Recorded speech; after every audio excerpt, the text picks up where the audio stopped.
Hi, welcome back to the channel. Michelle, and today I'm going to be sharing my summer homeschool plans for my 4-year-old, 7-year-old, and 11-year-old. So we do year-round homeschool. We do the SAP schedule, 6 weeks on, 1 week off. It's not always exactly 6 weeks, but 6 to 7 weeks on, 1 week off, and that allows us to have multiple breaks throughout the year.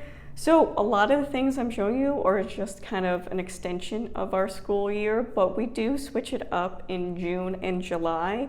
So we will finish school probably mid-May, and we will start the summer program June and July. So every summer I pick specific units I want us to study for June and July, and I'll get into that when I talk about group work that we'll be doing this summer. But it is a little less work for my kids during the summer just because we do have a lot of outside activities going on. And I'll talk about that, of course, when I go over their individual subjects. So I'm going to start with my 4-year-old, and I'm going to flip the camera around so you have a better view of what I'll be using. Past school year, my 4-year-old finished his Letter of the Week curriculum, and the past couple months we've been using this. He's not quite ready for All About Reading Level 1. He's my first child to go from preschool and not be able to go straight into All About Reading Level 1. That's completely fine. So we're in this in-between time. So these are the things I kind of got to bridge that gap that we've been doing for about a month and a half now, and has been going really well. So the first thing we always start with is these letter tiles. The only thing holding him back from level 1, All About Reading Level 1, is he does not know all of his letter sounds by heart yet, which is completely fine. He's young. He started the youngest of all my children. We have time to work on it. So what we've been doing is I separate these into 3, and I will go over the letter sounds and he will pick it out. Sometimes we use stuffed animals or cars, to make it fun. But so far he has all of these he can recall by memory. So we're just slowly working our way through. Every week I bring in 2 additional letter sounds and we go over that, and the repetition has really been helping him with that. So we do that. We've also been working on numbers 1 through 10. And these are the sandpaper letter tiles here, as you can see. So we'll go through letters and numbers every day. Then we will do handwriting. And this is all I do for it. This is a workbook I had since my oldest, who is now 11, was doing preschool level work. And it's just basic tracing. And in the end, it does have some numbers and things like that as well. But this is just fine motor practice. Next, he will do this. I got this at Ollie's, and it's something I used with my oldest, actually, and she really enjoyed it. I didn't use it with my middle child because she was ready to move on to All About Reading Level 1 right away. But I really like this because it starts by reading Curious George's story, and it does have questions throughout that can, prompt you as the parent. And then there's different activities you can do. As you can see, there's some circling, there's some tracing. We usually do 2 or 3 pages of this a day, and he likes it. And his favorite part is actually checking the "you did it" part at the end. So he's definitely going to be a child that enjoys list making and marking things off. So we do that every day. Another thing I got at Ollie's was this learning set, and it came in this package, and there are 5 different little learning pads you can do. Color, cut, and paste, learning. So this focuses on letter recognition, writing practice. This is numbers, and this is writing, and then this is the alphabet. So I will just have him, because there's 5, so every day he just picks a different paper to do. So if he does this Monday, I'll put it on the side, and then the next day he'll pick from these. But he really likes it, so it, again, fine motor practice, just bridging that gap, and he really does enjoy the little activities in here.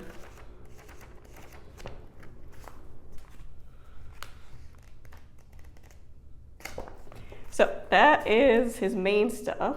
Next, I'm going to take you over to the computer to show you what his last thing is.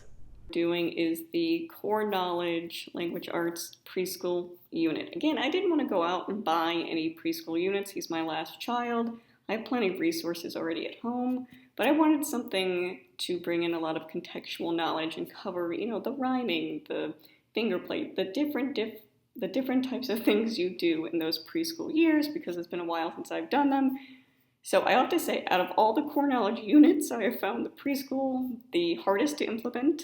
And it's definitely written for a school setting. I haven't had an issue with that in other core knowledge units because I do it with my older two, but this core knowledge unit for preschool is definitely very heavy for a public school. So it's a lot more picking out the different things I can use, which is fine. So far we have covered all about me, we've done families and communities, and we're getting ready to do animals right now. Another thing that has been difficult about this is the picture books that are often suggested for the units are harder to find. I think they're older in publication, but I have found all of them on YouTube read-alouds, so that is helpful. So usually I will just do that. But sometimes it is nice to actually have the physical book, especially when you're talking about things like title and author. To physically point to those is a lot easier. But we're making do. Again, this is just a transitional period. I don't need to go out and buy a full preschool curriculum. I can use what I have, and this is a completely free resource, and you can just pick out the activities you want to do. My son has really enjoyed the rhyming activities, and it's definitely teaching beginner phonics as well, which is helpful for him. So we will continue to go through that for his preschool. So that is everything I'm using for my preschooler. Next up is my 7-year-old. Now she's doing first, second grade level work. She's an asynchronized learner, so she's at different levels in different subjects. So first I'm going to show you what I'll be using for her, and then I'm going to take you back to my computer and show you the outline of her schedule, or how I'm fitting all of this in. So first up for her is math. She's been working on dimensions 2A, and this has been going really well. She catches on very quickly with math, and I've found that she's able to do the workbook pages almost independently without instruction. I still do instruction with her just because she knows what she thinks she knows what she's doing. Doesn't mean we don't need to cover core concepts, but she has really been enjoying that. Something else we will continue. We started doing Math Mammoth Skills as just a review practice. I brought that in actually for my oldest daughter, but I could buy the entire first through, I think, 6th grade pack for $20-something, so I just got all of them. But she has also benefited from the review practice, so I started her, I believe, in the middle of 1st grade in Math Mammoth Review, because again, I'm not teaching new concepts with Math Mammoth. I am just reviewing concepts they've already learned for retention purposes. And she actually really loves these sheets. We do one a day, and she will often do multiple in a day because she's just that kid that enjoys math. She enjoys puzzles. She thinks it's fun. So she's been working on that as math skills. For handwriting, we've been working through these. I got this off eBay for a couple dollars. We've been going through the Harcourt and Trophies books as individual readers. I just use this for phonics practice and handwriting. So she's been working through the second part of this, and it has different activities like the crossword puzzles, fill in the blank, things like that. So that's what we're doing for handwriting, and that will continue through the year. For her main phonics instruction, we are doing all about level 3. She is right there. It's going well. We're making slow but steady progress, which is important. This is an area she definitely struggles more in, so it's just going to take us a little longer to get there. So on top of this, we also utilize core knowledge, language arts, 2nd grade. I'm going to take you over to the computer and show you that.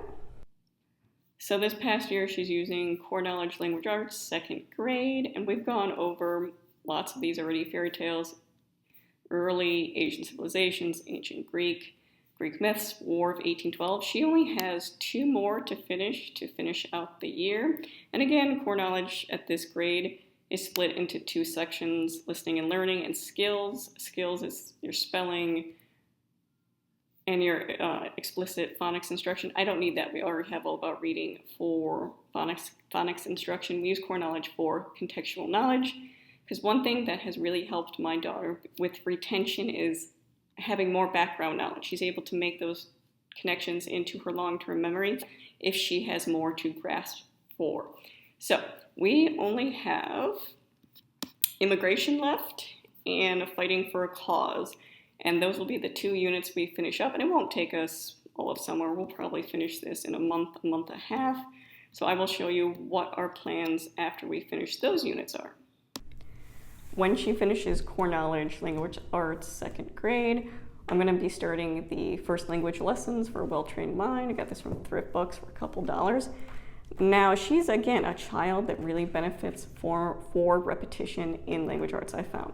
Math, absolutely not. She gets the concept almost immediately, does not want a bazillion problems to do. But when it comes to reading and phonics, language arts, she needs repetition. So I want to give this a shot and see how it goes and how it works with her brain. So that is the plan after we finish core knowledge, to go into that. The only other thing she's doing for reading is on Fridays we have her reading either from the Trophies book or the Journeys books. I do have a video on these, I'll link them up above. 1st grade readers, this is a great supplement because, again, it's aged at that level. She only has 2 of these out of all the books we have left, which is good. These are the last ones in the series, but you can see I love how it's a mix of fiction and nonfiction, but this is kind of the level she's at right now. And they do have different little activities and test prep and sometimes grammar in here, which is really nice. So she'll be continuing to work through these. We usually pick a story and she reads them on Fridays. So as you can see, she's getting a lot of different types of literature in here. So that is where she is reading. One thing she's decided to do on her own is practice reading every day, which I was really proud that she made that goal for herself because she does want to read better and she realizes the more she practices, the easier it's becoming. So these are her most recent that she's chosen. The ready to read graphics have been wonderful for her. I have a video on these, I'll link up above as well. She's finished the level 1 star reader. She is on the 2nd level ready to read graphics superstar reader. So she's doing the sticks and the scones. She just did this one yesterday. So it tells them how to read the book and then it goes into the actual book. So that's what she's reading right now. We'll usually split this into 2 days. She'll read 5-6 pages a day. This is not something she'll finish in a couple days. I think this took her a little over a week and she finished this one recently. But she really likes them and they're fun for her. And then something I just picked up is the Castronauts for her to read. The graphic novels seem to be working really well for her. And she likes the pictures, and I think it helps her with her reading as well, especially with ADHD. So that is the thing she's choosing, and she does the reading before bed every night. So the only thing she's doing that her sister's not doing is song school Spanish. We are just about done with this. I think we have 1 or 2 lessons left, so we will have to actually buy the next book of this, book 2. And she really loves this program, and she actually asked if we could do Spanish every day. We used to do it just 1 day a week. We'd do the lesson and do the activities. Now she wants to do it every day. So how I've been doing that is we do the lesson on Monday, and then Tuesday, Wednesday, Thursday, we practice the vocabulary. So I've been having her use these index cards, and she's actually making the flashcards for the vocabulary we're going over. Again, I've been reading with a retention pen to paper, helps with retention as well. So if she's physically writing it, it's going to stick in long-term memory better. So she's been really enjoying that, and we go over her vocab shortly before we do reading, or vice versa, every day. So that is my plan for my 7-year-old for summer. Now I'm going to take you over to my computer and show you how that curriculum lines up with her schedule. So her schedule is kept in OneNote. I keep all my online records for my kids in here. You can see I have the different years laid out. Digital record keeping is just easier. I do have a video on how I use OneNote for digital record keeping, but this is kind of where I put all my ideas and formulate how we're going to work through certain curriculum and schedules. Once I have it finalized, I will make a Canva printout and we'll put it on our wall so they have a visual schedule, but I'll take you through really quick. So Monday through Saturday. Monday, we do math every day. That doesn't change. We do the math skills. She does that one page every day. Handwriting, that's the hardcore writing book. She does that every day. Monday through Thursday, she does all about reading level 3. Friday, she does those hardcore or trophy readers instead of a lesson. Monday through Thursday, she does core knowledge language arts, and that should be enough to finish what she has remaining for second grade out. And then Monday, she does Spanish, and every single day, Tuesday, Wednesday, Thursday, Friday, she will practice those Spanish vocabulary words using her index card she made. And again, I have listed here, once she finishes core knowledge, she will go into language lessons for the summer, because I think summer is a great time to trial out different things to see if it's going to be something I want to bring in to the new school year. And you can see I have group subjects here as well, which I will go over after I finish my older daughters, which is next. So that is everything planned for my 7-year-old minus the group subjects, which I will go over after I finish my oldest daughters. But on top of that, what she does activity-wise is she will continue gymnastics into the summer. That's her chosen activity. She will also take part in the summer reading program at our library, which meets sometimes multiple times during the week. I remember last year we were going to the library twice a week in the summer just because they have different opportunities for kids and activities going on. So she will participate in that as well. She will, of course, be doing Vacation Bible School with our church, which will be a 3-day program. And obviously when she has Vacation Bible School, because it's the whole day, she will not be doing school those days. We are flexible in summer and can adjust things as needed. This is just kind of a preliminary outline of how our day will look. And then, of course, at the end of July, we usually schedule in a camping trip. So we usually go camping for a week as well. So that's kind of the summer activities that will be going on for her. So next up is my 11-year-old. She's in 5th grade. So I'm going to show you the different things she will be doing this summer. First up is math. She'll be finishing 4B. This is going well, and math is just something we continue year round so we don't lose the skills they've learned. Another thing she's been doing is those math skills. So she's doing Math Mammoth, and she's doing the 4th grade, middle of the 4th grade, almost the end of 4th grade, I believe, review. And again, this is just practicing those skills she's already learned. I've noticed that she's been making small errors in her work where she'll follow all the steps properly, but it's just a simple calculation she's missed. So having her do these, I have noticed there's a significant reduction in those mistakes. So I think just retention, this is helpful. Something else I've been having her do is trial out Fix-It grammar. Again, we tried this when we first tried IEW. I believe it was the summer of 3rd grade, and she didn't like it. But now that she's done IEW and she's done Michael Clay Thompson, she has a much stronger grasp on grammar. So this has actually been really easy for her, and she can do it pretty quickly. So I've been having her try the first 4 weeks because, again, IEW gives you free trials on a lot of these things, sometimes 3-4 weeks. So I've been trialing that to see if she wants to practice that for grammar this summer, because I do think grammar practice is really important so they don't lose the skills they've learned. Or I'm going to have her, so she just is finishing up this week. She's done the last 3 weeks of Fix-It grammar. Then I'm going to have her try Editor-in-Chief to see if that's how she wants to practice grammar this summer and which she prefers, because I think either one are good review for her. Again, she's not learning new concepts in this. It's more review at this point. So she'll be doing one of those this summer. I will let her choose which one. The next thing she will be doing, take you over the computer. During the summer, I usually have her do an IEW level. I find introducing it during the summer when the workload is a lot less is easier on her. It's like front loading the harder stuff when there's less work, because IEW can be time consuming, especially when you're learning new concepts.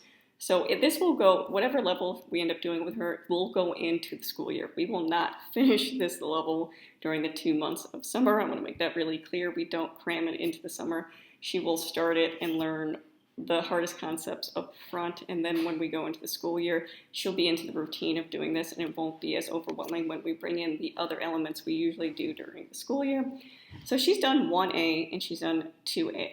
My plan for next year was to have her do 1B, but one thing I've noticed when we did 2A is very repetitive with 1A, and she's very strong in language arts, and I was comparing these two levels, and I noticed that 2B teaches everything that 1B does, and there's a couple extra units, which is exactly what happened with 1A, 2A.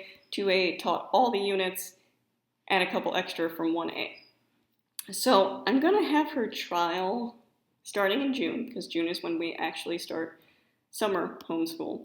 I'm going to have her trial using the free trial on IEW 2B to see if she's ready for that level, because if I can skip 1B, because again, you're learning all the same concepts in 2B with an additional couple, if I can save $200 by not having to buy 1B, that would be pretty awesome. So we're going to trial 2B for that 3 weeks, and if it works well, that's the level I'm going to purchase. If it's too much for her, or if it's above her level, I'm going to buy 1B. But again, trial out those expensive curriculums so you don't buy everything and realize that, oh wait, this doesn't work. So she'll be doing one of these levels during summer, but I'm not quite sure which one until we start in June to trial it out. But that is the plan for IEW. The only other thing she'll be doing is the next level of Michael Clay Thompson, Grammar Town. We did the first level. It was one of the few things that has really challenged her in the language arts field, because again, that's her subject area. She devours everything I give her. So I wanted to try this. I've been keeping my eye out on eBay for used full lot copies of it, because I don't want to piece different levels together.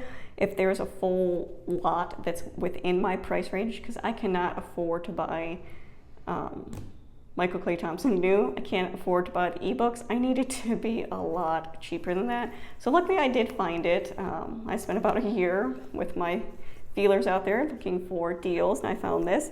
So we will continue with the next one of this and see how that goes, but she will be doing this only once a week, because again, she's doing other things for grammar.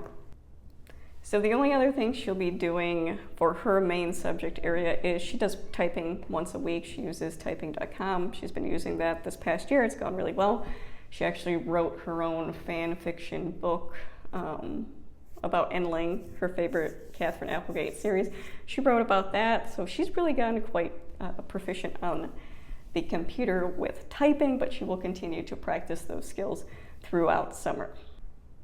You'll notice that for my 11-year-old, I don't have any assigned reading or anything she has to specifically read, and that's because she will read a ton this summer. She's always got a book in her hand. That's not something I ever have to assign, and I don't tend to assign reading outside of what her curriculum wants her to do, but she'll be part of 2, maybe 3 book clubs this summer. She always does horse book club with the riding instructor. She takes horseback riding lessons once a week, so she has, for I believe June, she has the kids meet once a week for 2.5, 3 hours.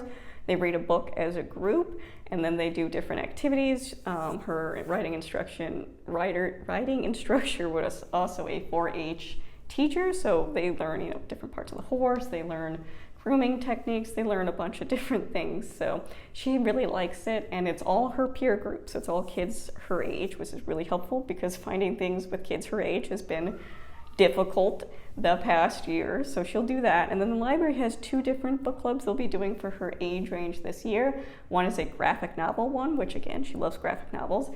The other one is middle grade, and it's just they read the book, discuss it, and do an art project associated with it. So again, that could be right up her alley. She may do both programs. She may do just one of them, but I know she'll do at least one from the library. So she's gonna be part of 2 book clubs this summer, so she'll get plenty of reading in. She'll of course participate in the summer reading program as well, as same with my younger kids.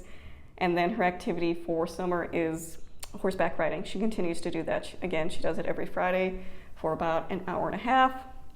And she's been doing that for about a year and a half now, so that's her activity. Just like my youngest daughter, she'll be participating in Vacation Bible School. This will be the last year she can participate. Next year she will be one of the leaders that helps, so kind of moves the little ones from their different stations or helps demonstrate activities. So it'll be interesting to see that this is her last year doing Vacation Bible School as a student, and next year she'll be in a different capacity for VBS, and of course she will join us for camping at the end of July, but that's kind of how our activities are looking for her. The first group activity we'll be doing is art. We'll do it once a week, and this past year we didn't have specific art in our schedule. The previous 2 years we had art once a week for 2 years, so I figured we could take this past year off and really just focus on art during the summer when it's more fun. So I bought this off eBay, pretty cheap. I think it was like 50 bucks. It comes with the DVDs and the teacher instructions. And yes, is this an older version of it? Yeah. Do my kids care? No. Does it look like something from, the early 2000s? Yeah. But it still works fine. So this came with the teacher guide, and we did start this last year. So we have done some lessons already. So we did the tree last year. We did the scarecrow. We did the penguins. Oh, here we are. This is where we stopped. So shape prints. So we'll start on this. And I really like that it has the concepts, the materials, procedure. What's really nice is the DVDs have the lesson on them. And I really do like that they show kids working on it and also show examples of the kids' work, because I think that is really helpful with instruction, especially when you only have 2 kids working with you. To see other kids and how they do it, I think is helpful. So we'll just continue on through these, and we do a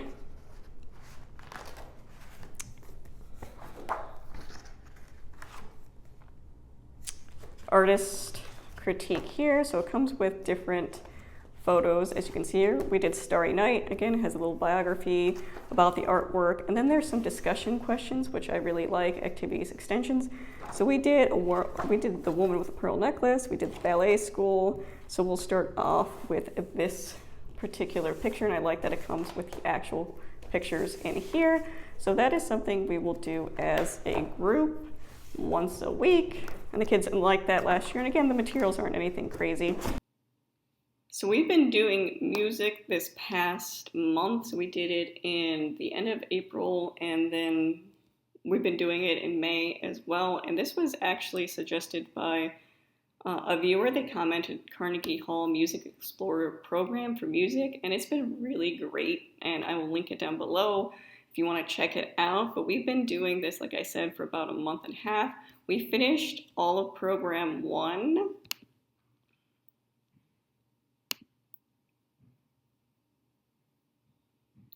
As you can see here, I love how there are video lessons, so you learn about the specific artist. They go through a song with you, you learn the song, and there's always extension activities as well.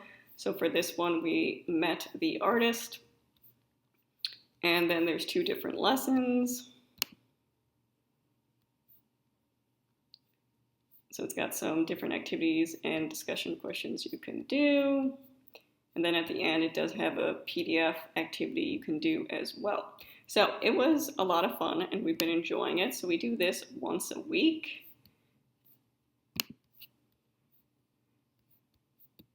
So we will be on, we just finished this lesson, so we will be starting with the next series. So that is music once a week. So now we're going to get into actual specific unit studies we're doing. So for June, the subject we chose was climate change, and this was requested by my oldest. She is very into conservation, which is great because the library program's theme this year is conservation, so she's really excited about that. So we're going to be learning about climate change, and again, this is a concept my kids are very familiar with both our social justice units we covered over this last year, and also through core knowledge science. So we will continue. I made a whole video on how I plan on implementing that. I will link it up above for you. But this is what we plan on doing for the month of June. It has different math calculations, graphing in it. And then at the end, looking at your carbon footprint and what you can do to help with climate change. The other activity we will be doing is financial literacy. This is something we've done every year since we started homeschooling. Summer, I think, is a great time to focus on that. So last year I used a lot of resources from different places, and I'll link up above the financial literacy resources I use. In the past, we've done picture books and activities to do with that. Again, my oldest is 11. She's getting kind of past that stage, so I want to do something a little different this year. So I picked up this book from Five Below. So again, it was $5. So this is Investing for Kids activity book. So it goes over making money, responsible spending, savings and growing money, investing. I was specifically looking at this making money and responsible spending. One of the things the kids want to do this summer is a garage sale, and they want to have a bake sale attached to it. So I think learning some real life math is important, but when they're looking at, ingredient list, how much that's going to cost, and their time, and how much they're going to charge per baked item, and signs, and displaying their business. So I think this will be really helpful to just go over the basics, because again, we've talked about financial literacy. This will be the third year now. So my kids are pretty familiar with a lot of the concepts learned, trading, bartering.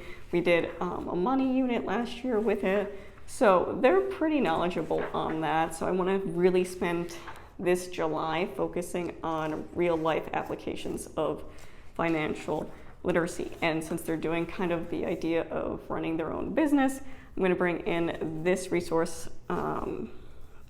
It's one of those things I picked up in that haul. Again, free resource. There's a lot of free economies and things revolving around that you can get. So we're going to go over free enterprise, building blocks of free enterprise system, quick little graphic. Again, this is things we bought last year with the financial literacy. So it's from the Federal Reserve Bank of Dallas. I will link what I did for that last year. So the other thing we're going to do for financial literacy, take you to the computer. So the other thing we will be doing for financial literacy is this pet math. This was suggested to me by the mommalibrarian again. She's a great resource. Check out her channel. I'll link it down below. But again, I was looking for real life applications of math. So this is all about owning a pet. Now we do have a 15-year-old miniature dachshund, so my kids are aware of the cost of owning a pet, but I wanted them to take on some of the role of pet math. So it does have different applications, check writing, budgeting, different things like that, pet grooming, receipt making. And I think my 7-year-old will particularly like this activity, the scooper duty. Pet food, how much it costs for pet food, and again, we're using math with this. We're using multiplication, we're using division, we're using money. So this will be a real life application of math, and I like that it's aimed for 3rd through 5th, because a lot of the activities we've done in the past were with more picture book financial literacy. I wanted to level it up for my oldest this year, again, since they're especially familiar with a lot of concepts we've learned in financial literacy. So those are the things we'll be doing for July for financial literacy. So the last thing I'm going to show you is the schedule for my 5th grader for this summer and how everything will fit in there. So she'll be doing math every day. That doesn't change even in summer. She'll be doing the mathematical skills Monday through Thursday, and then Friday she does the typing. Monday through Wednesday, she'll be either doing Fix-It Grammar or Editor-in-Chief, whichever one she ends up deciding she likes better. And then Thursday, we'll be doing Michael Clay Thompson. Monday through Thursday, because IEW is a 4-day week program, she'll be doing, again, whichever level we decide to go with that. And then specifically for her, she does have horse riding on Friday. We will continue meeting co-op. We just do playground meetups during the summer, and we'll probably just do that about twice a month, just because people get really busy during the summer. And then music will be Tuesday, art will be Fridays, because again, you can see Friday has a lot less activity going on, so that's where I stuck art in. And then for June, we'll be doing climate change Monday through Thursday using the resources from Blair Lee. I also will have my oldest read the global graphic novel, and then as a group, we're going to read the book 2 Degrees. So that's June's plan. July, we'll just switch out climate change. All of this schedule will stay the same. The only difference will be we'll have financial literacy Monday through Thursday, and we'll be using the pet math and the financial literacy workbook I showed you already. So that gives you a look at how their summer will look. And again, when we have VBS, those 3 days will be erased. We won't have school those days. When we're camping, we're absolutely not doing school those days. We will work school around library, summer reading, because again, that's usually only about an hour, hour and a half program. And like I said, we'll be going multiple days a week. So that is our plan. So that is my summer homeschooling plan for my 4-year-old, 7-year-old, 11-year-old. If you have any questions about anything I mentioned in the video, leave it in the comments below. If not, thank you for watching.